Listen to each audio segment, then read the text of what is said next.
Hello, I hope you can hear me. Hello. Okay lang po ba yung sound? So for today, we're going to have our webinar that deals with the heart of the teachers that I know that you could relate with. But before we start, I would like to say that the things that I placed in the presentation content are based on articles, journals, on researches and random responses from various people from different schools, okay? Private schools, public schools, at saka state universities and colleges, and even private universities and colleges. However, hindi po natin masasabi na kumbaga encompassing yung sample. Within my reach po yung mga naging respondents, and I do not know them practically kung ano yung mga naging responses nila because I used the Google Forms and I didn't indicate any trace of parang identification to respect their kumbaga, to respect the anonymity, okay? Syempre, ang pinag-uusapan pa rin natin dito is highly sensitive, as I suppose, kumbaga personal, and I'm very thankful that they participated. But now, since we're talking about something that deals with the heart, let's start with things to consider to rekindle the passion to teach. So let's start na po. Just gonna share my screen. So there, rekindling the passion to teach, maintain the heart in teaching. So it's very important that we get to rekindle our passion to teach from time to time. Kasi it's very difficult to teach without the heart in it. Alam naman natin, di ba? Kahit naman hindi sa teaching, kapag may ginagawa kang isang bagay na wala yung puso mo doon, you would see the output, it's different. Okay, kahit yung pagluluto na lang, or paglilinis na lang. Pag yung isang bagay nilinis mo, tinrabaho mo, wala yung puso mo doon, the chances are the output is not good, right? Pero kapag yung isang bagay, pinagtrabahuhan mo with all of your passion, with all of your heart, iba yung output, ang galing. Like cooking, 'di ba? Kapag ang pinagluto mo is yung mga taong gusto mong mag-enjoy sa hinain mo, talagang bobonggahan mo, effortan mo, 'di ba? And the taste will emanate or would prove the effort and the enthusiasm that you have when you were cooking that. And if you're cooking for someone who you practically do not really like, it would also show, okay? So, kumbaga, ano pong point natin dito? Importante po na nandun pa rin po yung fire to teach. Kasi, lalo na ngayon sa pandemic, sa new normal, yun yung paghugutan natin ng lakas ng loob para i-support yung mga estudyante natin and to overcome all of the challenges that we are currently facing because of the situation that we have. And it is important that we maintain the heart in teaching kasi ito yung pangko-connect natin eh. Ito yung magka-cut sa distance natin sa mga estudyante natin despite of the setup that we currently have. So, for today, we're going to have rekindling the passion to teach, maintain the heart in teaching. So, let's start. Okay. At the end of the webinar, hopefully, the attendees will be able to reflect on their intrinsic motivation to teach, to revisit their goals on why they are teaching, and list the things that keep them happy in teaching, and plan actions that will help them do, feel, and become better in teaching.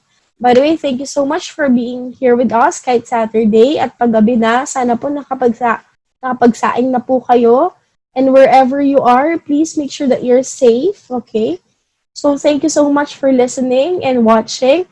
And please make sure po that you also watch the next webinars, and we'll have more webinars to make sure that we would be serving you and will be helping you cope up with the challenges of the new normal. Okay?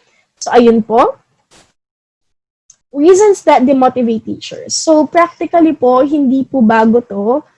For sure, lalo na sa mga seasoned teachers, at even sa mga bago, may time po na matatanong mo yung sarili mo, gusto ko po magturo? Para pa ba ako dito?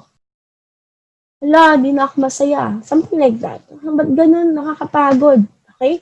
We feel those feelings and all of those are valid. Okay?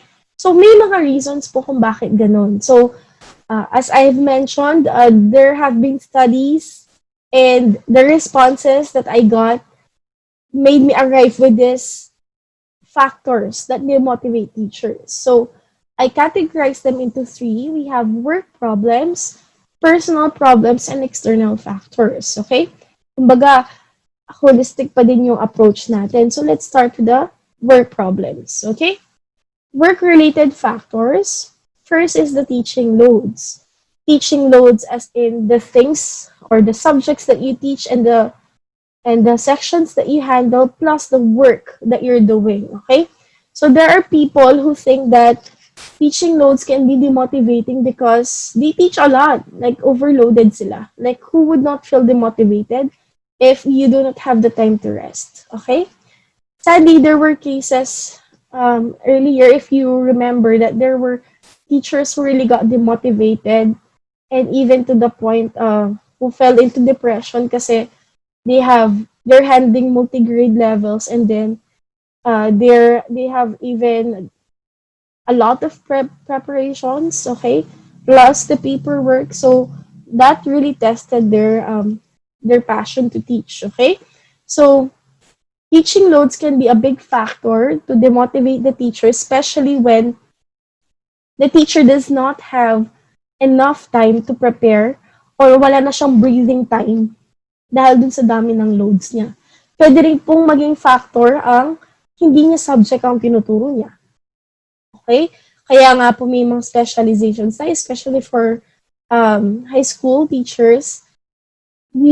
Our minds were set. We studied for a particular major, and then all of a sudden we are teaching something different from what we expected or from what we studied for the past 4 years. So malaki pong factor yon. Aside from that po yung paperwork, okay?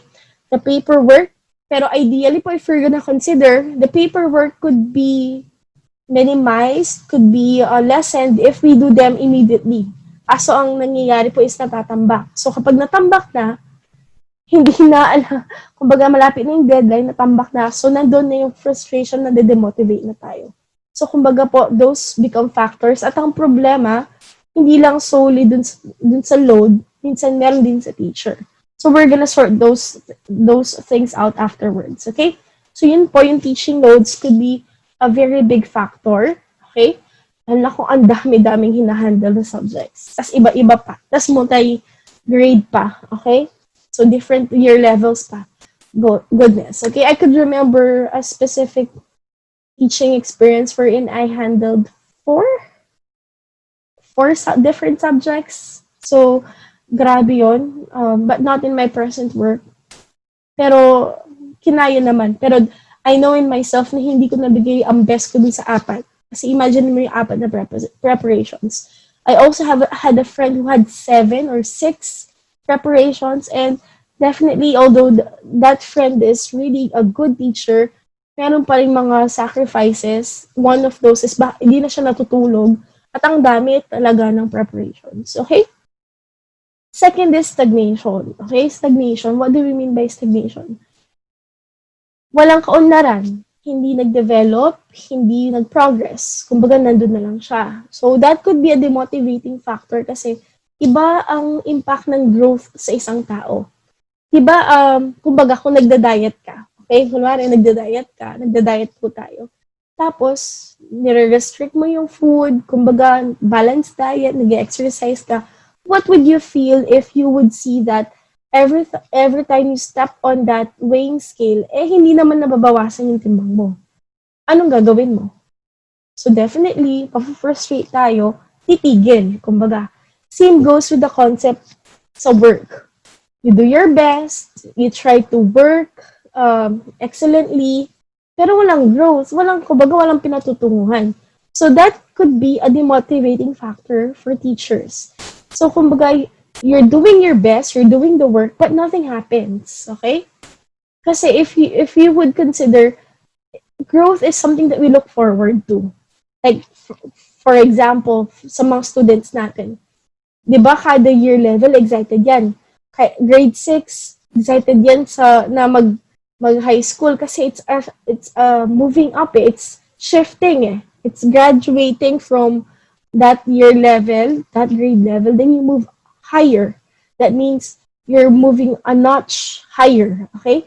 And then kapag grade 10 na, excited sa moving up ceremony going to senior high school.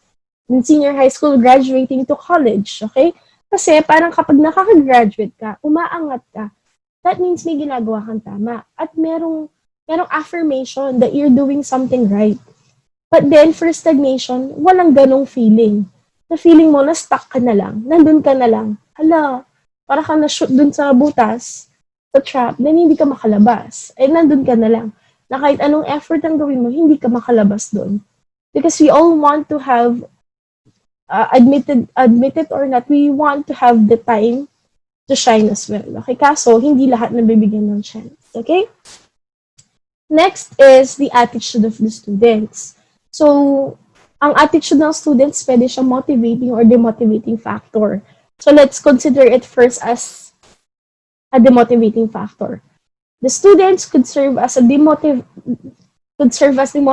factor whenever they show that they're not interested, whenever they're not participative, whenever they resist from learning. Lalo na yung mga ma-attitude ba, yung mga delinquent, that's one of the words that I saw dun sa mga responses, that the teacher feels demotivated when students fail to grasp, fail to appreciate, and fail to get what the teacher is trying to teach and what the teacher is trying to show them. Kasi syempre nag-prepare si teacher, nagpuyat yan sa presentation niya, nag-isip ng activities, baka nag-cut out pa, and then at the end of the day, it was not appreciated. Okay?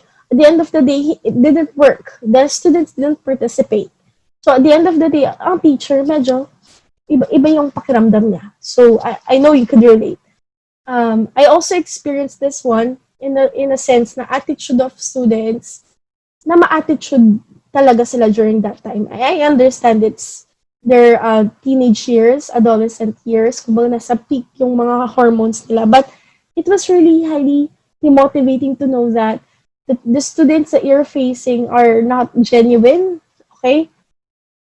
Kasi dalawa yan. Pwedeng they're not really genuine when they're facing you, they're projecting to be good. When they're at your back, they're saying mean stuff. But of course, we have to be ready for that kasi we're teachers, we're public figures, we're open to public scrutiny and all. Ganun talaga. But yung bad behavior talaga that really turned me off to the point that I asked, what am I doing wrong? So, nagkataon lang talaga na na-handle ko yung section na yun. And that was a learning experience. So, pwede yung maging demotivating factor kung hindi mapaprocess ng maayos. Okay? And my dear teachers, sometimes it's not us. Okay? Kasi we have the tendency to blame ourselves lagi na, baka teacher factor, baka ako pala may kasalanan. Pero there are things that are beyond our control. Okay? Baka pwede nagkataon na punta sa atin yung pinaka-challenging na section. And that could serve as a challenge for us. But in case things go out of hand, let's acknowledge that we're only humans, okay? We could always seek the help of the guidance office, okay? Kasi hindi mo talaga mapiplease lahat. Alam natin yan.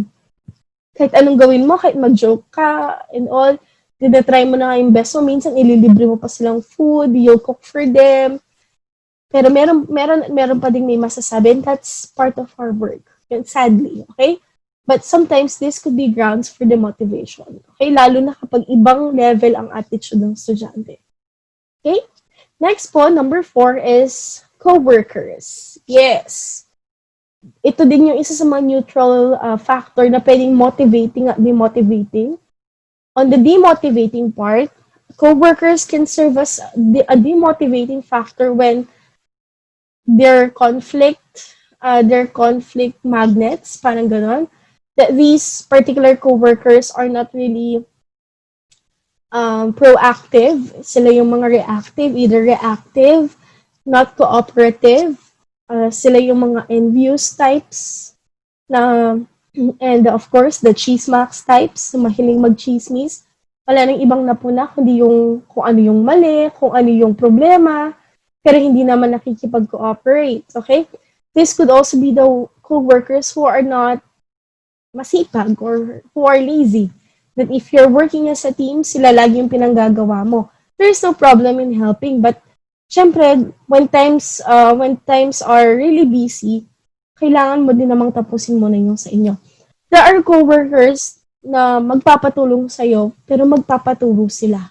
Those are the coworkers that masarap silang tulungan eh. Yung papaturo nila sa'yo, papamodel nila para sa susunod, alam nila kung paano gawin. Pero may mga coworkers din na papagawa nila lahat sa'yo, okay? Na hindi siya makatarungan, okay? Pero syempre kung close mo naman, friend mo, why not? Tutulungan mo talaga. Pero yung tipo napaka-random na hindi mo ka-close, tapos kilala ka lang pag may ipapagawa. So those could be the co-workers that could breed a toxic environment, okay? For me po, I have no problem with helping as long as hindi abusive, hindi na abuso kasi may times na talagang sa'yo na lang lahat ipapagawa. Pero may mga tao talaga na willing matuto. And those co-workers are really the good ones. Parang ang sarap tulungan. Okay? Syempre, exempted din yung mga talagang close to your hearts. Pero may iba na nakiki-close to your hearts. Pero hindi naman nga kayo close. Pero kilala ka kapag may ipapagawa sa'yo. So again, yon. Next is organizational politics. So ito. Sadly, everywhere we go, there's politics. And when we say politics, we mean may malakas, may maimpluwensya, may close, okay? May malakas ang network. Let's just consider that.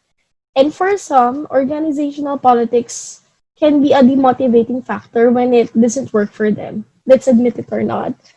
It becomes a demotivating factor when it doesn't work for us. What do I mean?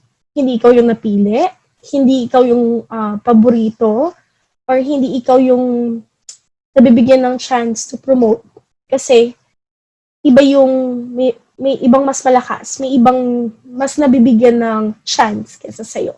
So, before we jump into conclusions, let us consider things, okay? Baka mas may initiative siya, okay? Baka mas ini-effortan niya, or baka may volunteerism siya. Other people have the talent, they have the potential, but sometimes they lack the social skills. They lack the network. But then again, sadly, let's hope that after some time, okay, yung organizational politics at least ma-minimize or ma-lessen, okay, for things to be fair for everyone. But we cannot deny that it will always be there, okay? So yun, this could be a demotivating factor, especially those who are in number 2, stagnation. Hindi sila makamove forward because of the organizational politics. Kaya nga ang gandang pag-usapan din or pag-aralan yung concept ng social capital because I learned the concept from a friend. Ito yung dissertation topic niya. So iba kasi yung you're investing on your social capital. So that's a different topic, okay? Iba yung may network, sabi nga nila. So yun nga, if it doesn't work for you, it becomes a demotivating factor. Next is the salary. Ito din yung neutral term, but for the demotivating factor, ito yung kapag maliit ang sweldo mo. Na to the point na hindi mo talaga matustusan lahat ng mga pangangailangan mo sa buhay, which is connected to number 8. Allow me to jump. Low take-home pay, okay? Kaway sa lahat ng mga madaming loans dyan, aray ko, na sinasagad sa tamang take-home pay. Kumbaga, anong tawag doon? Isa ko sa inyo nagme-maintain tayo ng take-home pay na dapat sagad dun sa required, okay? So, those could be demotivating factors kasi syempre, you're working, di ba? When you're working, you're expecting money at the end of the month or sa atin monthly sa mga public school teachers. Sa iba, twice a month, you're every 15th or 30th, you're expecting money, okay? Pero how would you feel that after working, you would receive only this amount of money, which is not even enough to cover up for your bills, okay? So you also feel demotivated, okay?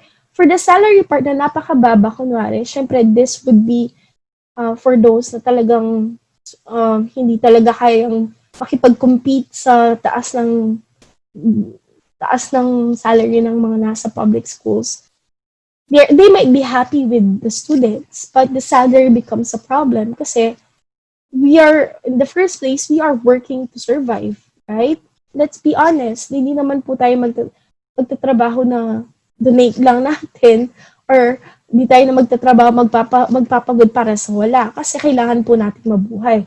So that becomes a major problem kasi hindi sapat ang in-earn. So kapag di sapat, ano nangyayari? Mangungutang.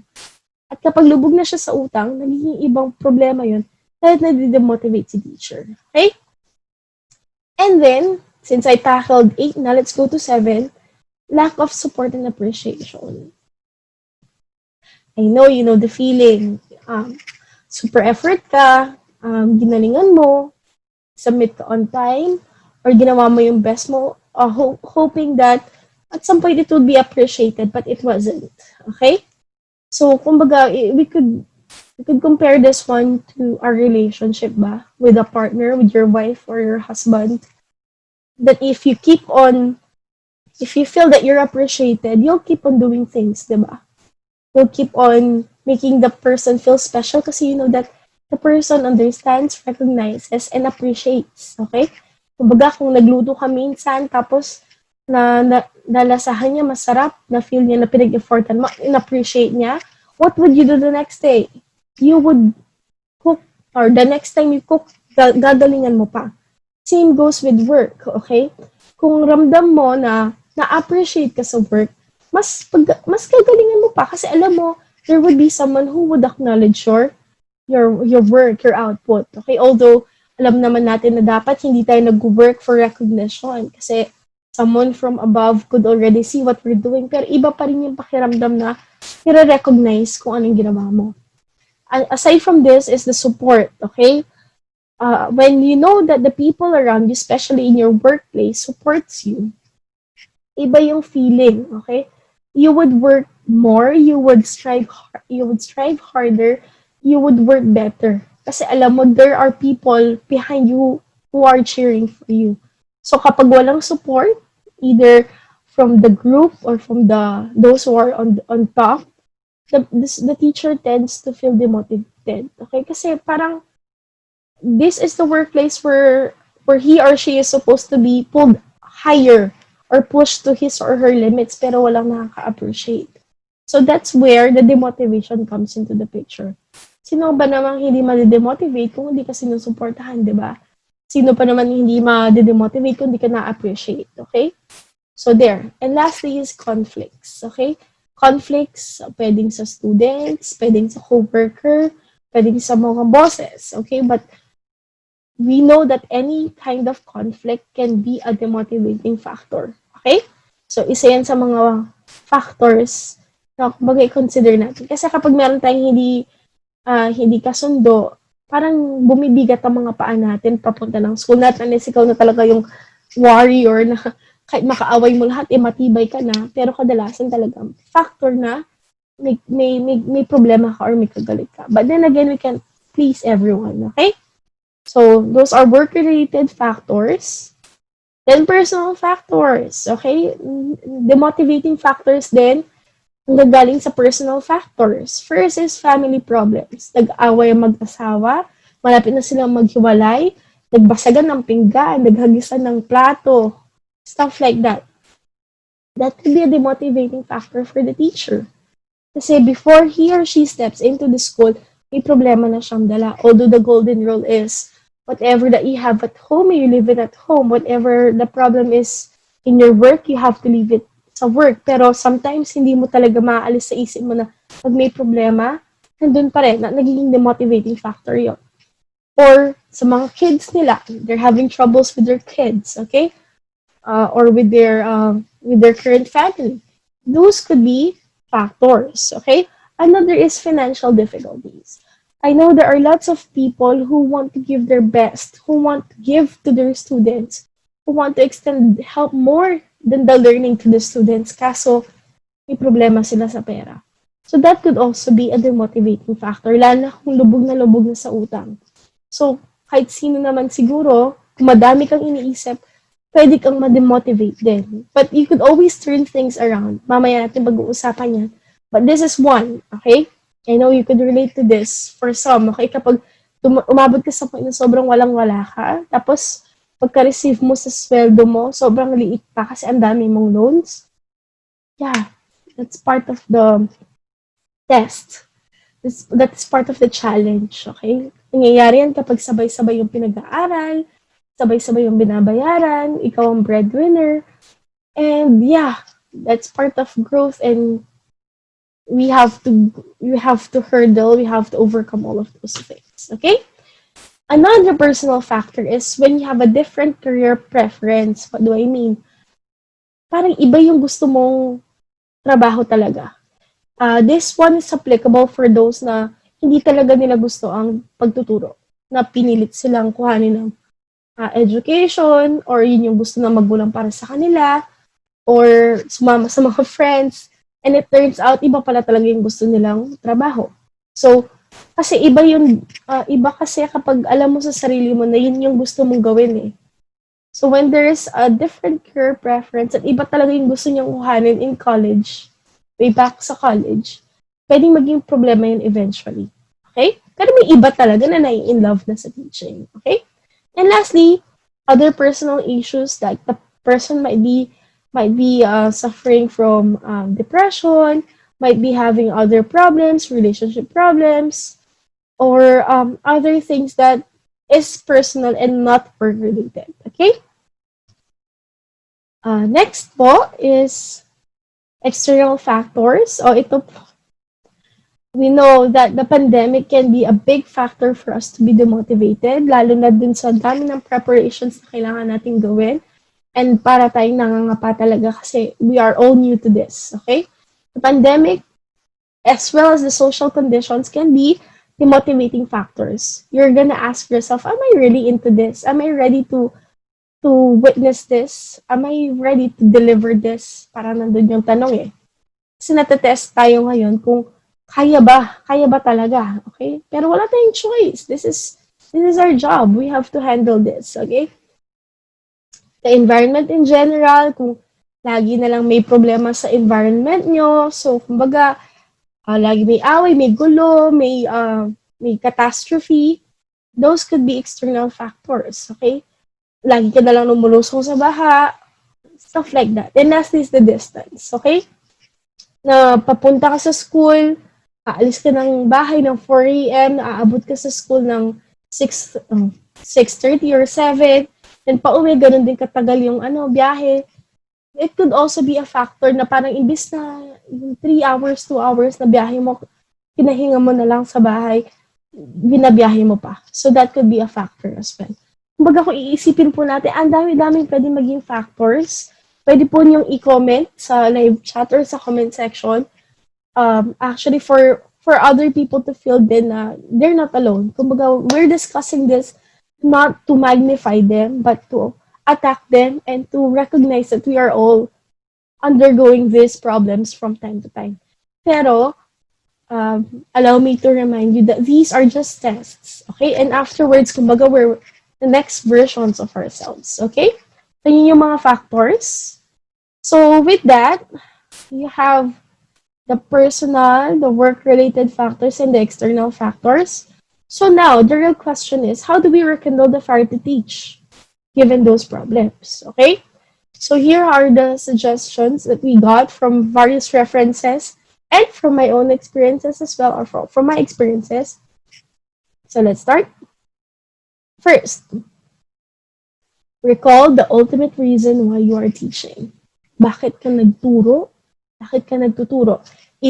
Alalahanin mo the time when you were still on your first year of teaching or before you graduated from college. Ano yung sinabi mo sa sarili mo na rason mo bakit ka nagtuturo? Okay? So if you can't remember that anymore, could I get a sheet of paper right now? Try to think, try to reflect. Bakit ka ba nagtuturo in the first place? That could help you steer through the problems or the demotivating factors that you're currently facing. Okay? Bakit ka nagtuturo? Anong reason mo kung bakit ka nagtuturo? For me, my ultimate reason why I teach is that I want to see change in the society. Wow, makabayan, bes. Yeah, I have to admit that. Yun yung gusto kong mangyari. That we want to see change not only for ourselves but for the children, for our children, for our grandchildren, for their children, for the people, for the Filipinos in general. That's why we teach, eh. Okay? We want to see improvement. Walang perfect na society, but at least we could try teaching the generation right now, and hopefully we'll see results afterwards. Okay. Aside from that, I also teach because I want to return.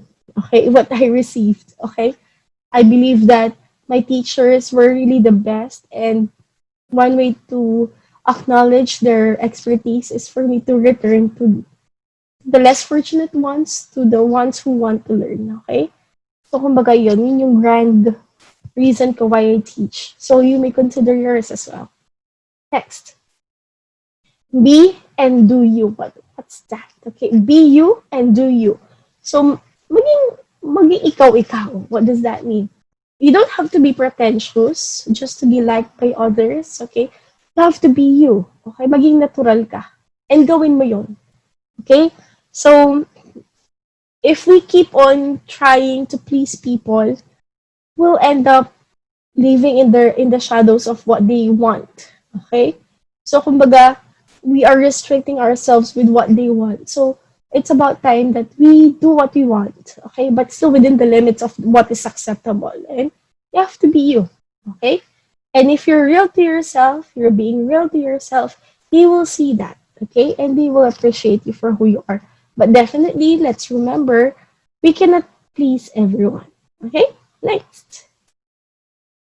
Prioritize your students. Kaya nga po tayo nagtuturo, di ba? Para sa mga estudyante. So no matter what we are undergoing, kung nakaaway mo man yung buong faculty nyo, kung nakaaway mo man yung security guard, nakaaway mo yung asawa mo sa bahay, nabasag mo yung cellphone mo dahil hinagis mo sa kanya, leave those behind. That once you enter your classroom, you're a different person. You're that cheerful teacher. You're that enthusiastic teacher who's ready to teach them. Kasi who knows, sila din pareho ng problema. Na may mga iniwang problema sa mga kanilang bahay. At nag-aantay sila ng kaalaman for that day. So, kumbaga, I know you guys, moms and sirs, are experts na that once you enter the room, you're a different person. Na kahit gaano ka kagalit dun sa previous section, pagpasok mo dun sa kabilang section, ibang mukha yun. Minsan nakakabaliw siya, di ba? Parang sudden shift of emotions, but that's how flexible teachers are. Nagjo-joke siya, nagpapatawa siya, pero di mo alam problemado pala sa bahay. So, yun. Okay? That's because the priorities are the students. Next. Find the circle of friends that will uplift you.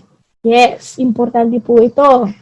That you have a circle of friends, pwedeng teachers, pwedeng hindi rin teachers na always there to push you higher, to push you forward. Okay? A key to growing as a teacher is to keep company mainly with teachers who uplift you, whose presence inspires you, and whose dedication drives you, by Robert John Meehan. Okay? So, the point of this quote is that if we surround ourselves with positive people, with people who push you to become better, you'll keep on growing. Okay? Wala pong room for crab mentality. We'll only keep on pushing ourselves, each other, to be the best. And sa ganong paraan, mag-grow po tayo. Pansinin nyo man po sa mga kasama nyo. Ako, I'm very happy with the circle of friends that I have at the moment. They're very good, they're very inspiring, they're full of positivity, at saka nandun yung support. Okay? They uplift me, they inspire me, they drive me to become better, na sometimes, mas naniniwala pa sila sa capacity ko. Kasi mas naniniwala sila sa kaya kong gawin compared sa kung ano iniisip ko sa sarili ko. Kumbaga, mas believe pa sila sa akin, okay? Ako, hindi ako believe sa sarili ko, pero sila, they always remind me that I can do it. So make sure that you have the same people with you. Not the type of people who will drag you down, who will do their best to, ganun kasi,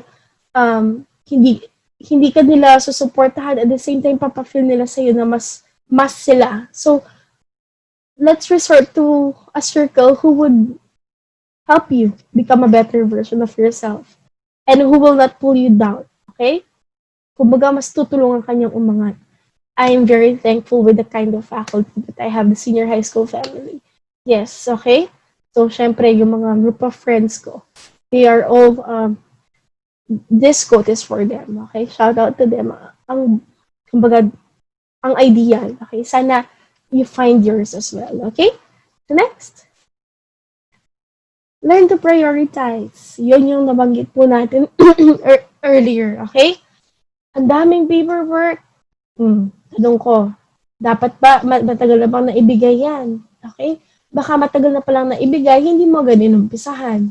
So, kumbaga, the approach here is to always finish the things that you have to finish on time, okay? For us not to be facing a mountain of papers afterwards, or a mountain or a hill of paper, a pile of paper afterwards. So, ipa-prioritize natin ang trabaho kapag oras ng trabaho. Okay? Pero, kapag hindi na oras ng trabaho, alam din dapat natin kung ano yung priority natin. So, kung tapos na yung trabaho, family naman. Okay? Ako, personally, I would say that when it's already time to go home because your family needs you. Okay? Ang work, you'll eventually find another work just in case, but let's not hope for that. But for your family, isa lang yan.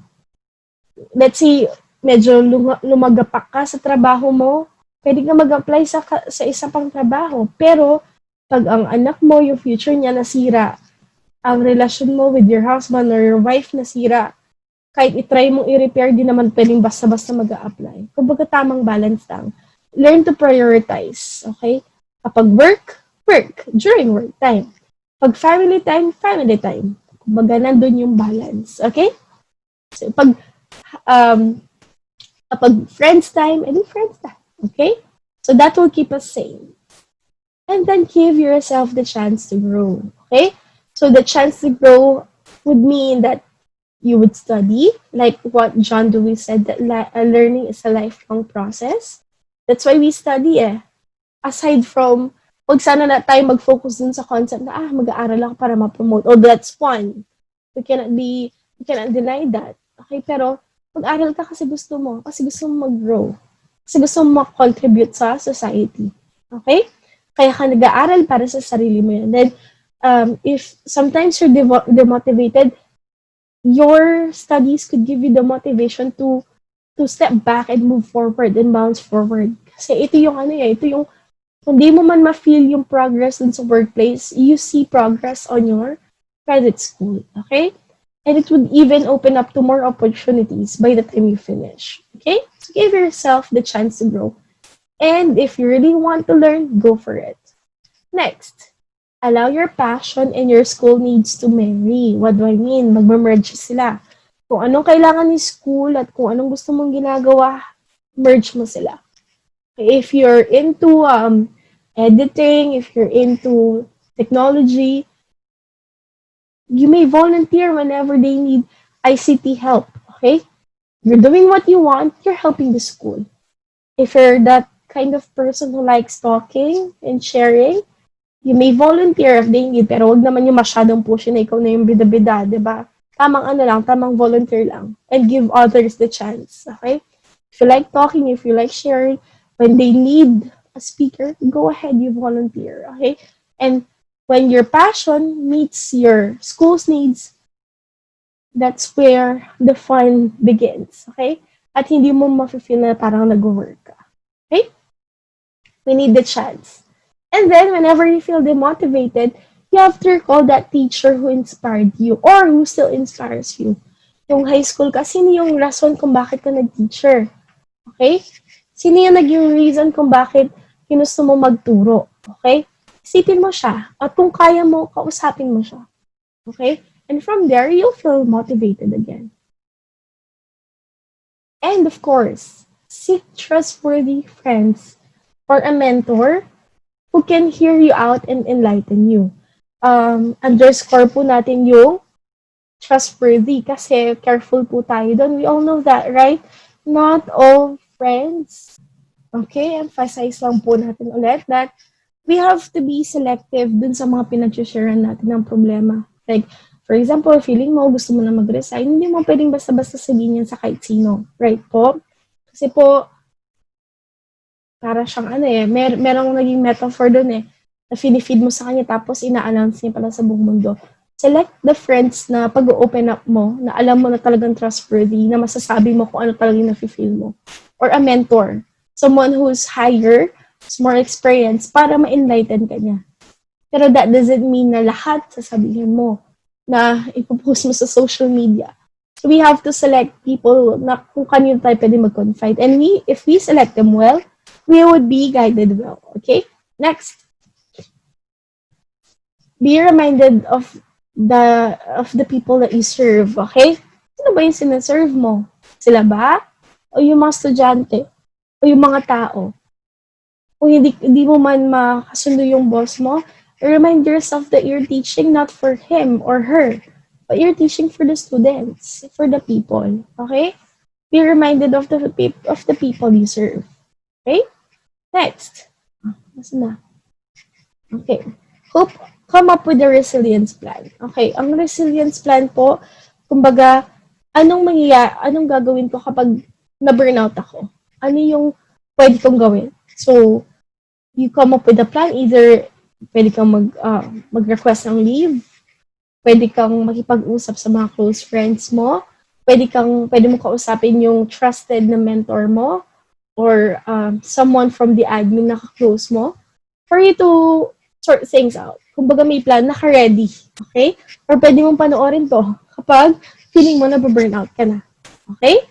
So next, create your own doors for opportunities. We have to be realistic that hindi sa lahat ng pagkakataon sa atin mabibigay yung opportunity. So kapag walang naibibigay na opportunity sa'yo sa workplace mo, gumawa ka ng sarili mong opportunity. Kumbaga, if you like editing, if you like photography, and you're not given the chance sa school, by all means, do what you want doing elsewhere. Di mag-picture ka on your own, then post it sa Instagram, sa Facebook, and at least you're doing what you want, okay? Hindi naman yun yung only way para, hindi lang naman yung school yung only way para mapakita mo yung talent mo. Tama? If you like organizing events but you're not given the chance, but why not organize events in another place or in other groups, okay? And you could always tie up with other people, 'di ba? Or kung hindi ka na-motivate, try to create your own doors, like having business during the weekends, okay? Come up with those opportunities. Kasi minsan walang mabibigay sa ating door eh. Pero nasa sa atin kung gagawa tayo. Okay? Wow, carpentero match. Okay. There. Next. Let's prioritize self-care. Ano pong ibig po natin sabihin sa self-care? Unahin po natin ang sarili natin, katawan natin, ang pag-iisip natin. Kasi pag tayo yung nagkasakit, tayo yung kawawa. Kasi we have the tendency na, ay, sige, magpupuyat ako, hindi ako matutulog para magawa ko yung best ko. Pero pag nagkasakit ka, sino magbabayad ng bill sa hospital? Ikaw pa rin, di ba? Ay, sige, kaya ko to. Ay, ma-frustrate na ako, ma-stress na ako. Okay na, no. Kasi your mental health matters, okay? And by all means, during the weekend, go out. Hang out with your friends, eat out, have fun during the weekends, okay? Kumbaga, give yourself the chance to be happy and stay away from stress, okay? Hindi naman puro work. Dapat meron ding play, dapat meron ding happiness, okay? Even if you're happy with work, take a break from it at times. So kapag alam mo hindi mo na kaya, alam mo nang nasa-stress ka, take a break. Okay? At the end of the day, walang ibang mag-aalaga sa'yo kundi yung sarili mo. Tama? Okay. Next. Leave work where it should be, as I've mentioned. Once you're done with your work, leave it there. Pero syempre may mga times na teachers, nag-overlap yung time sa personal na buhay at sa work. Pero lagyan natin ng boundary. Baka alas 12 na, alas 10 na chat pa ng chat sa yung mga estudyante mo regarding schoolwork. No, give yourself some justice, okay? Kailangan mo magpahinga, kailangan ka ng pamilya mo. Leave work where it should be, okay? Reflect as well on your teaching performance. Baka nagkakaroon ka ng demotivating factors na akala mo kasalanan ng kung sino man, pero ikaw pala may kasalanan. Consider, have you been performing well? Nag-effort ka ba talaga sa pagtuturo mo lately? Baka kaya hindi nila gusto yung activities, hindi mo talaga siya pinag-isipan. So you have to reflect as well. Baka mainitin ang ulo mo lately. Kaya yung attitude din nila sumasabay. You have to consider that, okay? Next, you ask yourself as well, do you contribute to the positivity or toxicity of the environment? Ikaw ba yung katrabaho na masayang katrabaho? O ikaw yung katrabaho na nega, na kapag ikaw mismo yung nagiging reason kung bakit na-demotivate yung mga katrabaho mo? You have to ask yourself as well, okay? And upon assessing, do the necessary things that you have to do for you to be that, not really ideal, but at least a good coworker, okay? Baka wala ka ng ibang ginawa, kundi mag-chismis, manira, makipag-compete, magpa-VIP, something like that. Oh, syempre walang matutuwa doon, okay? Although, ayaw naman natin na i-please ang lahat, pero meron pa rin tayong konsepto ng pakikisama. Ikaw ba yung tipong nang i-encourage ng mga katrabaho? Ikaw ba yung tipong na tumutulong sa mga kailangan ng tulong? Ikaw ba yung ready na mag-volunteer kapag kailangan, na tamang volunteer lang? Then, you're contributing to an optimistic environment, okay? Pero mag-reflect din tayo.